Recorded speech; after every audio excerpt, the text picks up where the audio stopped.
Go ahead.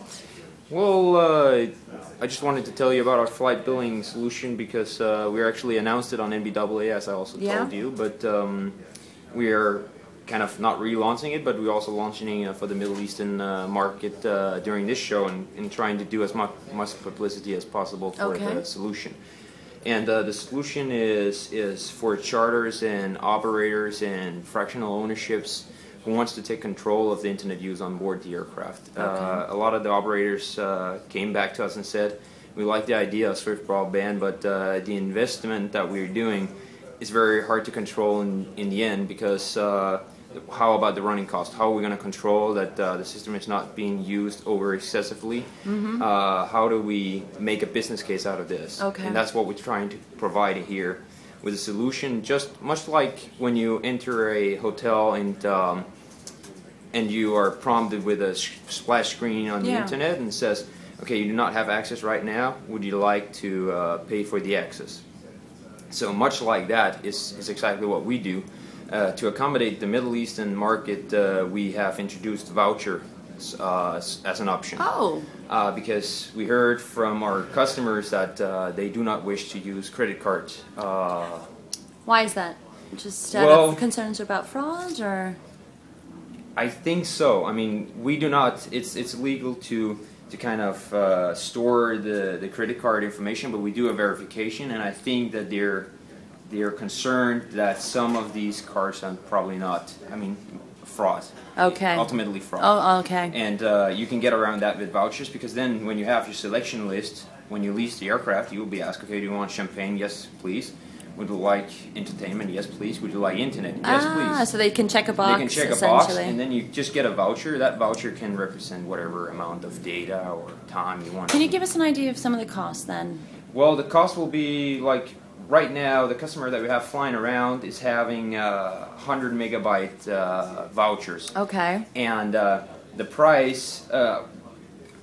Since we only have a few customers flying around with this, I can only give you an estimate of what the price is, because it's $7.95 per megabyte. Per megabyte. So we have a kind of a, but it all depends on how you want to structure it, because we can do different deals and stuff. You don't. So you don't necessarily have to do the 100. It's pretty much up to you. We give you a price. The more you buy, the better the price. And if you want to put some price on top of it, if you want to make an actual business case out of it, that's up to you, because we think that we enable the customers to do two things. One is to make a business case out of the running cost of the Satcom, and make a business case out of actually selling these things. Because for the salespeople, and actually this solution has been most popular with the salespeople of the operators, because when we tell them, okay, you can take these vouchers, they cost you $800 to buy. If you sell them for $1,200, that's $400 for you, or however you want to use that. It's up to you. And they see this not only as a business case for actually getting the money back from the operation cost, but actually also making some money on top of that to pay for the installation and everything in the long run. Very interesting. So far so good then. You've generated pretty decent interest then in this product. It's been very, I mean, the market has asked for this for a very long time, but we wanted to get substantial feedback before we came with a solution. But ultimately, the solution looks a lot like what you would get from the internet in a hotel room. So, do you have a special name for it, or is it? We call it flight billing. Flight billing. Yes. Okay. And it's going to be part of our billing portfolio, because we're gonna evolve the solution. Because in the beginning, it's only going to be for the internet use. So the Swift broadband internet use in the beginning. It's going to be for the flight leg. So it's going to be paid. One person's going to pay for the whole flight. So this means that if you go on the aircraft with some of your pals or colleagues and you need to do some internet browsing and stuff, the first person who logs on and pays, either with credit card or voucher or lock-in, whatever they want to do, they will pay for the whole flight leg. So they push connect. Everybody in the aircraft can connect, use the internet, browse, internet, email. And then when that person logs off, the whole internet will then disappear for the whole aircraft. But everybody in the aircraft will be able to use it at the same time. The evolvement is then to provide also voice capabilities. So it's not only for the internet, it's also going to be for voice capabilities. And you can buy, what, a certain amount of minutes? It would be for a certain amount of minutes. It could be a whole package. the system is fairly flexible. So if you come into us and you say, we would like it to operate like this, we can do a lot of stuff with it. So if you say, okay, I would like to open up the internet for the whole flight lake, it doesn't matter what it's going to cost, I just want it to be open. But I want it to be only for the flight lake, then you can do that. Okay. And you can modify the splash screen for the operator, so you can have the operator's colors and logo in there. So it becomes kind of an extended product of the operator. Okay. The second thing we're going to do is to introduce a second service that is going to be individual billing. And this is very much like if you fly, for example, Lufthansa. I flew Lufthansa down here. Like the Flynet. Yeah, exactly. Did you have it on board? I had it on board. Did you use it? Yes, I did. What did you think of it? It's okay for emails. You're not going to be allowed to do any streaming, so YouTube and stuff is not going to be So they're managing Flynet pretty strictly right now? Pretty strictly, because it's going to be a lot of customers using it at the same time. That was what they predicted, but that's a difference between the private market and then the airliner. It's pretty simple. It's pretty simple. You will have 3 different opportunities. These are all tailored to customer requirements, so to speak. You have, let's say, we heard that some of the operators, they lease out the aircraft to the same person on like a monthly basis or twice a month or whatever.